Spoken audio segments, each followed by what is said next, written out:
All right. Welcome, everyone, to the Innovation Flow podcast. Thanks for being here today. We have a great guest with us today. Deena Davidson is here. Deena works for Tetra Tech as a Municipal Operations Manager, and she's going to talk to us a little about PdNA and master planning and whatever else we come up with. So thanks for being here, Deena. Yes, happy to be here. Yeah, it's a good day for a podcast. It is beautiful. Any day is a good day for a podcast. That's it. Yes. Well, I'm your host, Blair Corning. Innovation Flow podcast is designed to talk about PARC projects, which is the Pilot and Research Center at South Platte Renew. So we talk about PARC projects, research, innovation that we have going around the PARC Center, and Deena is heavily involved in that. But before we get to any of that, why don't you give the listeners a little overview of what you do, how you got to where you are? Yeah, so as Blair mentioned, I work for Tetra Tech. I'm going on 11 years there now, working in water, wastewater treatment, project management. Before that, I was with a small site civil firm. And before that, I was doing undergrad and graduate work at CU Boulder. So go Buffs. Go Buffs. That's it, yeah. And so just, started working in industrial water treatment, kind of transitioned a little bit to international water treatment, and then kind of focused in on municipal wastewater around 2017. So nice. Yeah, loving it so far. Good. When you were going to school, when you started school, is this what you wanted to get into, or did it morph along the way? I wanted to work in mine water treatment. Both of my folks were miners in Leadville. So I always was like, can't somebody do something about those tailings ponds, So sort of full circle, yeah. Yeah. Well, good. Well, how about hobbies? What do you do? What do you do when you're not treating wastewater, designing treatment systems? What do you like to do? Yeah, all things outdoors. But my second love is volleyball. So you can always find me on the volleyball court. All right. Yeah. Man, that seems like that seems dangerous to me. Oh yes. Yeah. Yes.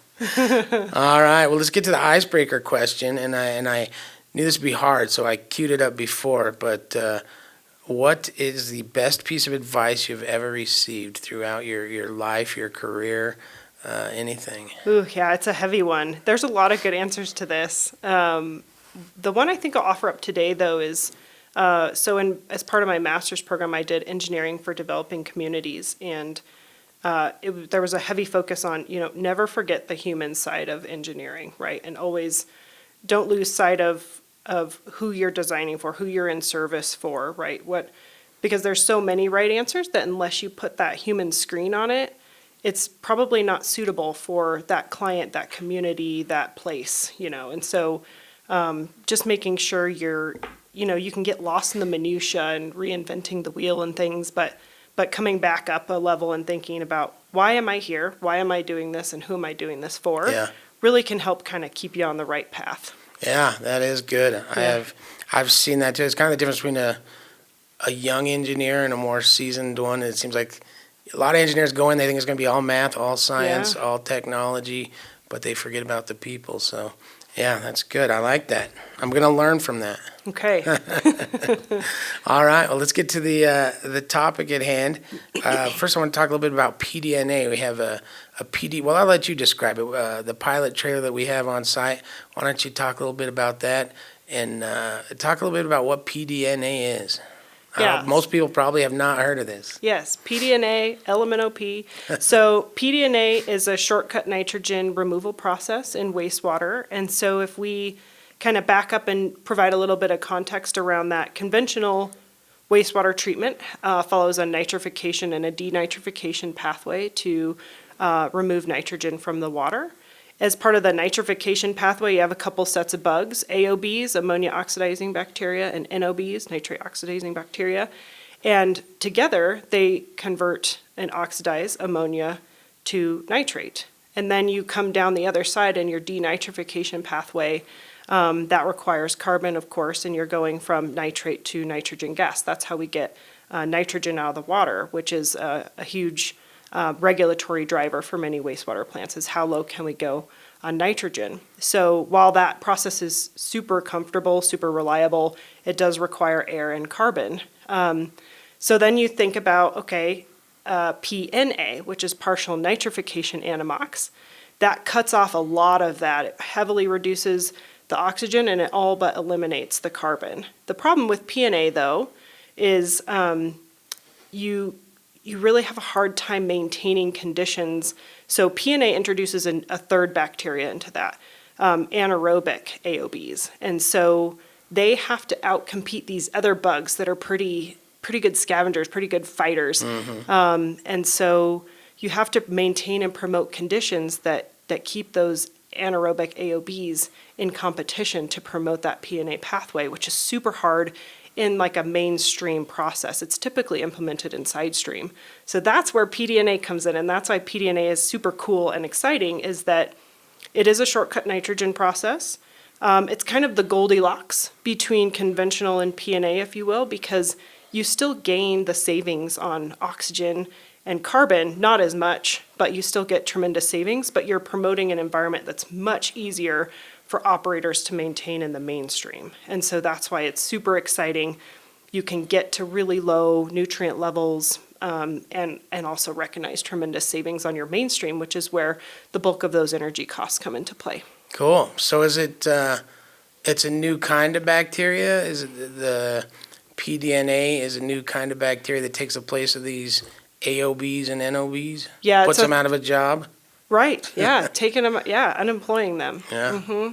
That's it. All right. Is it, how'd they find it? Where'd it come from? Who discovered this new bacteria? I don't know the answer to that. No. Yeah. It's probably just in there. Huh? Yeah. They persist in the environment. So most of the time it's just about promoting the conditions to cause that biological community to really kind of take over and control the situation. Yeah. Yeah, so they're here at South Platte, even though you guys aren't running PdNA. You have those anaerobic AOBs on your D-night filters now. It's just not the right conditions to promote the PdNA process. Yeah, that's similar to the bacteria everywhere, the trickling filters or the aeration basins. People always ask me, do you bring that in? Do you truck it in? Yeah. But it's all here. It's just getting it to grow and getting it happy, giving it room and board and that's right. food. It's kind of like a kid. It's kind of like a teenager. You know? Yeah. Needy. Yeah. All right. Well, let's talk about the trailer. There's a big trailer out there that is working with PdNA. Let's talk about that. What's going on there? Yeah, the trailer's part of a larger project with the Water Research Foundation, WRF. So this is Project 5183 with WRF. The principal investigator is Brown and Caldwell. There are 20 organizations involved in this project, though, and 4 pilot test sites, of which South Platte Renew is one of those testing sites. And the goal of this project is really to advance PdNA in the mainstream. So to better understand, how do we promote conditions? What's the design criteria? What are our best practices? While PdNA isn't necessarily new, it is still young. Yeah. So there's a lot of, energy and excitement around better understanding that and also making it more accessible to the industry, right? That people are doing it, but there's not, guidance around how to best apply this. So that's the broader goal of this WRF project. Okay. So you're setting up tanks in the pilot trailer there and trying to grow this new side stream bacteria, huh? Where did it come from? Yeah, so we have our pilot trailer has 2 clarifiers and 12 reactor vessels in it. And our media, we have IFAS media that's from World Water Works vendor. And we'll get the PdNA bacteria and media from Hampton Roads Sanitation District. Cool. Yeah. Borrowing bacteria from That's it. Yeah, shipping them across in their little crates. We call them our Anammox nurseries. Nice. So what are you hoping to learn from the experiments? So a few things. We obviously want to contribute to, the broader goals of the WRF project. Of course, demonstrating kind of performance, reliability, and things like that. But the way we have our trailer set up is kind of twofold. We're first investigating an aggressive IFAS design, so integrated fixed film activated sludge. That also contains the media like PdNA will in the trailer. And so what IFAS is it's an intensification process. And what we're trying to do is set up the conditions, like I was talking about, promoting those conditions that really help PdNA proliferate, using our IFAS reactor in an aggressive kind of design mode to produce the conditions for that bacteria in the next tank down to really maintain those PdNA performance specs. So first, we're going for an aggressive IFAS design and refining that. Second, we're looking at PdNA performance and whether or not we can maintain our nutrient levels and our effluent goals.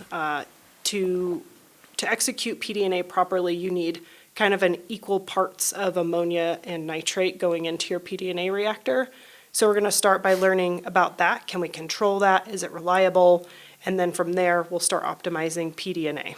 Nice. You mentioned intensification in there, which is a hot buzzword or a new kind of concept. Maybe tell listeners what that means in terms of wastewater treatment or our industry. Yeah, so intensification is essentially doing more with less. And so as part of this WRF project, there's 3 configurations of PdNA. This will all loop back. There's a pre-anoxic implementation, a post-anoxic, and a tertiary. So, taking existing infrastructure, existing treatment processes that you have, like tertiary D-night filters, if you can implement PdNA on top of those and do more in that same footprint that you have, it's really capitalizing on the investment and the infrastructure that South Platte and its ratepayers have already put forth investments in to maintain. And so it's just doing more with less and trying to find ways that, 20, 50 years ago when infrastructure was put in, so that it doesn't go obsolete. You can keep using that and get returns on that infrastructure. Yeah. Nice. Well, that kind of leads right into my next question, which is, how does that work? Everything in the trailer with the reactors and the clarifiers, how does that affect things outside of that trailer? How is that going to be in play, at the plant level? Yeah, so South Platte, of course, is demonstrating many things to the broader WRF team with performance reliability, control strategies, of which there are many for PdNA, and just kind of best practices and operational constraints. It's also an operator training center, basically. Yeah. It's, how do we refine, how do we really maintain these conditions, this operating scheme? That's kind of the first kind of benefit outside the trailer walls, is getting operators familiar with what is this new thing we're talking about, adding on top of what we have here. Can we handle it? What kind of additional draws on our time and resources might this, require? And then in the case of South Platte, things like IFAS, intensifying things like your SCT solid contact tanks, where you do a lot of that kind of biological conversion now. If we put the IFAS media in those existing SCTs and intensify them and do more there than what's being done now, it will save South Platte and ratepayers money in the long run, because you won't have to build out that infrastructure as many new tanks in the future. So there's kind of savings on tankage for the solids contact tanks, and there's also the potential to take off trickling filters here, which are huge treatment units that require lots of energy. And so, working together, there's so many draws on priorities these days, right? And trying to balance all those priorities. But in South Platte's case, implementing PdNA could happen on the D-night filters, could happen by, intensifying in the solids contact tanks and promoting those conditions, or maybe PdNA is going to be best suited in a pre-anoxic environment. But it can be implemented at South Platte a number of different ways, but all of which have big returns for South Platte and savings. Nice.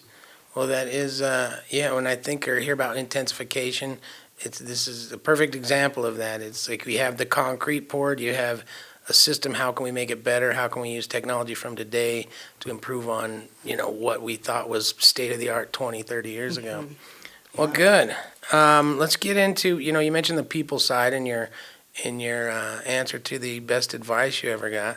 And I know you're involved in a lot of different organizations and projects throughout the industry and interact with a lot of different people. Let's talk about that for a little bit. What industry groups and projects have you had the opportunity to be involved in during your career path? Yeah, starting at CU, I was part of the RMSA, WWA, and RMWA kind of student groups, which are local organizations for both the water industry and wastewater industry. Coming into the professional realm, I started volunteering with Water for People and RMWA and was a committee chair for Water for People, or leader in Water for People, for about 10 years. And then I was fortunate enough to serve on the RMWA executive committee, and really get to know a bunch of really tremendous individuals who are kind of movers and shakers and excitement in the water and in wastewater industry. And it's really nice to be around that kind of environment, that kind of person who's excited about what they do and passionate and kind of re-injects that, oh yeah, this is why I'm in this industry kind of thought, you know. So did a lot with RMWA and Water for People, volunteered with Engineers Without Borders, both in school and as a professional as well, just to kind of keep tabs on that human side, that humanitarian, and trying to do more around the world for the better of everybody. Did you ever, either through Water for People or Engineers Without Borders, go on any trips or do any projects overseas? Yeah, well, as part of my master's work, we worked with an NGO in the Amazon called Conapac. And so we traveled to some small communities downstream of Iquitos, which is in Peru in the Amazon, and we worked with them on just kind of vertical water treatment plants and kind of operator training, how to maintain chemical dosing and the whole 9 yards when, you know, there's no currency there. It's a barter and trade type community. Wow. And yeah, so very eye-opening, very humbling, you know, a nice reminder of we're so lucky that we have our taps and our toilets and everything else. So yeah, that was a very eye-opening, impactful experience. And we delivered surveys across the communities in Spanish, of course. And so I think we caught most things. I'm sure some were lost in translation, but really got the feel for the community in doing so, 12 different communities, and just really trying to tailor, you know, the operation and capacity building and what's realistic to achieve here. Yeah, I get that sense. I mean, I don't do a lot of international travel, very little, but whenever I talk to anyone who's come back from a different country, a lot of times I hear stories of, you know, how good our water is, how lucky we have it, you know, water and sanitation services here, which I know most people, including me in this country, kind of take for granted when they're, you know, out of sight, out of mind. But it's, you don't appreciate it, I guess, until you go overseas and see what else is out there. Yeah, definitely. Well, cool. Let's get back into the conversation. I know the PdNA trailer is informing decisions, and that ties into the master plan. Tetra Tech was involved in doing the master plan for the South Platte Renew facility. So can you talk a little bit about the connection with the master plan and the PARC project in general?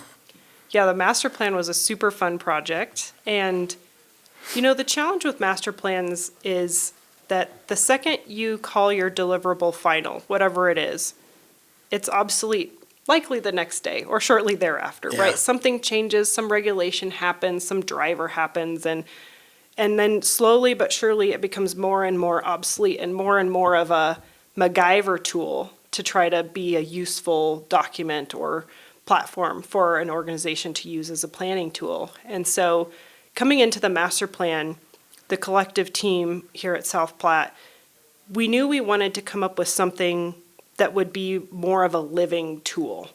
And there's a lot of ways to attack that, but we had an idea of what that might look like. And so we basically left the last chapter of that story unwritten, which is an uncomfortable thing to do. Yeah. You know, in a master plan, you like to lay out your capital improvement plan, your CIP, for the next 20 years or whatever your time frame is that you're planning around. And we, of course, did that. But what we did was we allowed it to be flexible. So there's of course, dollars in the budget, but there's a lot of different ways that South Platte might get to the end of that 20 years. We wanted to make sure it was, you know, reactionary and could be used over time as things changed. And so we outlined 3 different management plans that South Platte could kind of tackle for a nutrient standpoint. So there's management plan 1. If we're talking about like chicken wings, this would be like the mild Oh, now flavor you're talking chicken my wing. language. Yeah, All yeah, right. that's right. Now I'm re-engaged Yes, here. okay. So the mild chicken wing is just enhancing the current process, right? It's implementing things like PdNA and PNA on the side stream, but really it's just kind of enhancing what's already here. Yeah.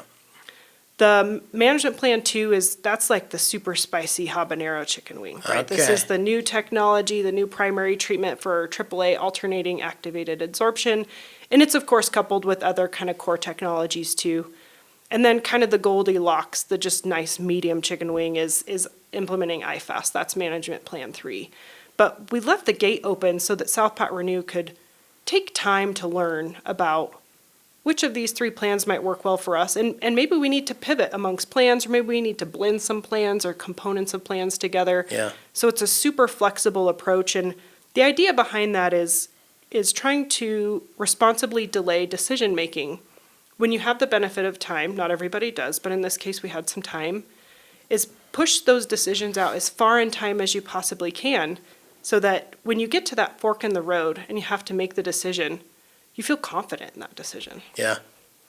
Yeah, that's it was interesting. I haven't seen one like that. You know, it almost reminded me of like if you've ever read those choose your own adventure books. Exactly. You know, it's like a choose your own adventure master plan using PARC to help you figure out which path to take or which page you're going to flip to. So, yeah, it was different, and I could see it would make, I guess, some people uncomfortable because, yeah, scientists are, what's the answer? Where are we going?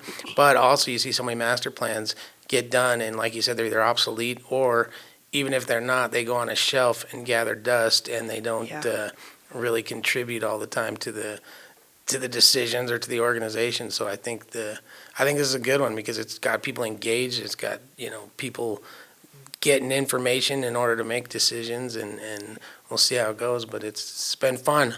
Yes. Yeah. Yeah. All right. With leveraging PARC in the master plan to make those decisions, what kind of, you mentioned a few here, but what kind of technologies or areas of the plant did you focus in on?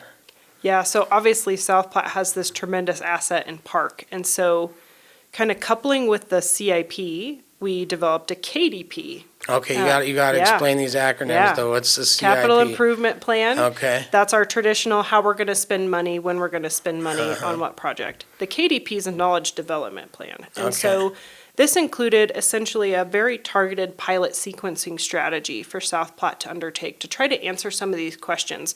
Obviously, nutrients is a big one for South Platte, so that was one that we really kind of circled around and developed a very thoughtful sequencing plan for pilots and using the PARC to do so. So we talked about, delaying that time when you have to make that decision. And as I mentioned, there's so many right answers. And so take this time to execute pilots.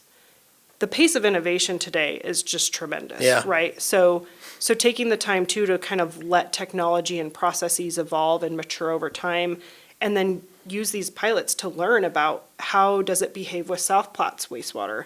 How can we couple these processes together or not? And how do we implement them into our daily O&M with our operators and our resourcing? And so we outline those together so that the output of that pilot sequencing and that knowledge development kind of incrementally feeds knowledge into the CIP, such that South Platte staff can then manipulate that CIP, the capital improvement plan that contains the dollars in the planning tool for the organization. You can change that based on what you're seeing, the results of a pilot. Maybe it's, results in the industry of kind of evolving technology over the next 5, 10, 20 years. Yeah. And so really using that and sequencing out these pilots, of which, IFAS is one, PdNA is another. And so using that time, getting all that data to feel good about that decision. Yeah, that's got to be good for you on the design and engineering side too, to have ongoing research, plant specific, to help shape, how the designs go and the sequencing goes. Yeah, exactly. And it's so informative from the planning perspective too, because nothing you put in the ground today is likely going to be relevant in 10, 15, 20 years from now. You have to kind of be able to evolve and be nimble in that regard. And so being able to use and implement piloting alongside your normal kind of project implementation plan is tremendously beneficial to manage resources like dollars and energy, of course, but also to manage risk in adopting kind of new technologies or maybe making a change away from processes that are kind of normal and customary for a facility. But yeah, being able to kind of integrate that with your planning is really, really impactful. Yeah. How was it, getting back to the people side, when you went back to a group of design engineers and said, we're going to do a choose your own adventure style master plan. How did you get there with on the people side? Yeah, it was a group effort, whole team effort for sure. But we kind of introduced the idea, Anna and I, to the collective team, Anna Schrader, who works here at South Platte. And we said, we have this idea, you guys. This is going to be a little uncomfortable, but we think it might really pay dividends for us if we kind of think creatively here about how we might move forward in time. And it might also allow us to adopt some innovation versus kind of stick with the old trusty, right? One thing we kind of said a lot during the master plan is, while you might not want to be the first adopter of a technology, you also don't necessarily want to be the last adopter of a technology, right? Kind of want to ride the averages. We put that in right before it went obsolete. Yeah. Right, that's it, yeah. So, and there was a lot of traction and a lot of energy around, hey, yeah, actually, we'd really like something that could be reactive for us. And we have a lot of staff and a lot of energy around piloting and contributing to the industry at large, but also using that knowledge for our benefit here on site. And so there was a lot of energy for approaching it that way. Yeah. Well, do you think you'll see more master plans go in this direction, or are you going to patent this choose your own adventure idea? That's it. Yeah, I would love to patent that. I hope so. It was super fun and really just keeps all the doors open. Yeah. It's such a flexible way to plan and feel good about kind of setting the stage for really defensible decision making, right? It's you have so much data and confidence and certainty around why you might choose something over another thing by the time you get to that decision point in time, that you're feeling really good about it to your boards or your community, whoever might be your body. Yeah, I think for what was that you said, the play on the time value of money. What was that related to this? So we flipped it on its head and called it the money value of time for the master planning sake, is that take the time now that you have. Don't invest in something that might change in the next 10. If you have 5, 10, 15 years before you have to answer a question, take advantage of that time. That money value of that time to get your answers and get your certainty and follow kind of the pace of innovation and improvements and process, such that by the time you get there, you're feeling really good about it. And so instead of buying now and trying to figure out how to work with it later, it's taking advantage of that time and building kind of your arsenal of information now, such that when you invest later, those dollars have a lot of impact, dollar for dollar. Yeah, I like it. The money value of time. Don't buy, instead of buy now, pay later, you're paying now so you can buy smart later. That's it. Man, this is good stuff. All right, Deena. Well, I think, there's PdNA, but I know Tetra Tech is involved in some other, or is going to be involved in some upcoming PARC projects. Can you give us a little teaser, a little insight, a taste of what's coming down the pipe? Yeah, so we submitted and were successful in getting a grant to explore this AAA process I mentioned earlier. AAA, not the Auto Club. Right, no, the habanero spicy chicken wing the spicy technology. One. Okay. Yes. And what does that stand for, AAA? AAA stands for alternating activated adsorption. Okay. And so it's a primary treatment technology. There's no U.S. installations or U.S. pilots yet, so this will be a first, which is exciting. There's approximately 10 installations around Europe, doing really well. It really speaks to, like we were talking earlier, there's so many competing priorities for organizations and people, right? You want to be sustainable and you want to recover resources, but you don't want to spend all your ratepayers' money, right? So there's so many competing priorities, and AAA does a really great job fitting in with the decarbonization paradigm. So trying to use less carbon, put out less greenhouse gases, et cetera. So what it does is it moves more carbon into your digesters, more usable carbon, so that you're generating more biogas like you guys do here at South Platte Renew, so you can get more energy without bringing in any more or different wastewater. It's just diverting carbon in a different way, and then you get to capture that resource and capture that energy. Yeah. Which is pretty cool. Yeah, it is cool because right now, and it's taking carbon right out of the wastewater itself, right? So you don't have to add chemical carbon, which a lot of plants, including us, do right now for denitrification. So yeah, if we can pull that out of the existing wastewater, that's a big savings. Yeah. So right now the trailer's being constructed, or the unit, I should say, it's not really a trailer, by the technology developer in Austria. And then that'll be shipped to South Platte late summer, early fall. Do they need someone to shepherd it over? Definitely, I think so. I can go shepherd that thing over here. All right, well, so next fall they're shooting for that? Or this fall, 2025. Okay, that'll be interesting. The first one in the U.S., huh? Yeah. Well, Very excited. That is the spicy chicken wing, there, as you put it. Yes. Well, good. And with all the management plans from the master plan update, South Platte will have been able to pilot all three of those kind of major components between these two pilots, which is really cool. Yeah, that is cool. Yeah. Wow, this technology's fun. Super fun. Yeah. Yeah. I like the choose your own adventure. I like the focus on research and intensification that you've talked about and incorporated into the master plan. And thanks for being here and sharing it with us today, Deena. Yeah, this was super fun. Happy to be here. Well, we're not done yet because we have a Mad Lib. Are you familiar with Mad Libs? Yeah. I saw your face like maybe you've had a bad experience with Mad Libs. So give me just quick off the top of your head. We got about 10 of these. Give me a place. Disneyland. Disney, okay. Give me a adjective. Furry. Furry, I like that. Give me a plural noun. Dogs. Alrighty. Give me an animal, plural.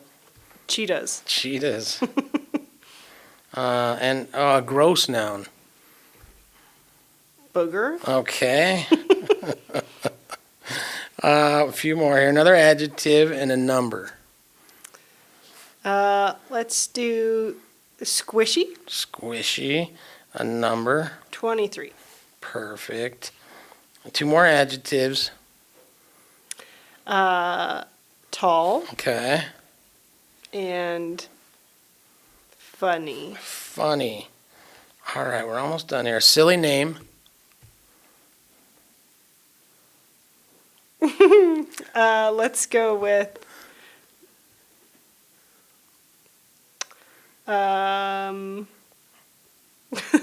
Dinkelsplat. All right, I don't know if I can spell that, but... from my kids' movie. Okay.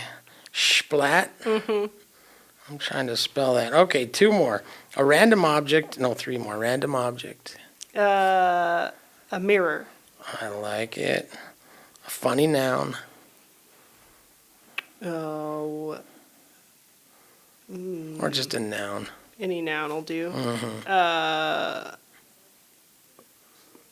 Wastewater. Okay. I can see you're getting tired out on these. But that's good. We only got 1 more adjective left. Okay. Let's do spiky. Spiky. All right. You have just completed the Mad Lib, and you can take this back to Tetra Tech and read it to the project team. The story is revolutionizing wastewater treatment. Okay. And here's how. Do you want to read it? Oh, yeah. Okay, I'll give it to you, and you read the revolutionizing wastewater treatment story. Well, I'm glad I put wastewater in here, so there's one thing Me that's too. sort of right. Okay. Scientists at Disney have just unveiled a furry new wastewater treatment method I like it. using dogs. How appropriate. Instead of traditional filtration, they now rely on cheetahs to help break down boogers. Excellent. This process, This is so juvenile. I love it. I love this it. process is squishy and reduces energy use by 23%. Wow, Pretty good. that is pretty good. Said Dr. Dinkelsplat. Plus, it smells only tall instead of completely funny.